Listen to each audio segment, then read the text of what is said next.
Hello friends, ഇത് കണ്ട നമ്മുടെ പേരമരത്തിലെ അടുത്ത പേരയും വവ്വാല് പണി തന്നിട്ടുണ്ട്. മുപ്പത്തി എത്തിയില്ല എന്നുള്ളൊരു സമയത്താണ് ഇവരിത് കഴിക്കൽ തുടങ്ങുന്നത് കേട്ടാ.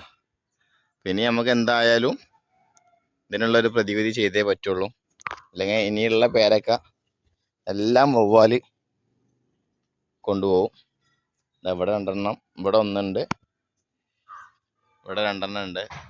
വെയിറ്റ് കൊണ്ടാണ് അതിന്റെ കൊമ്പ് ഒടിഞ്ഞു നിൽക്കുന്നത്. വേറെ പ്രശ്നങ്ങളൊന്നും ഇല്ല. ഇതാ താഴത്ത് വേറെ ഒന്നുണ്ട്, ഏറ്റവും അടിയിൽ ഇതൊന്നുണ്ടായിട്ടുണ്ട്.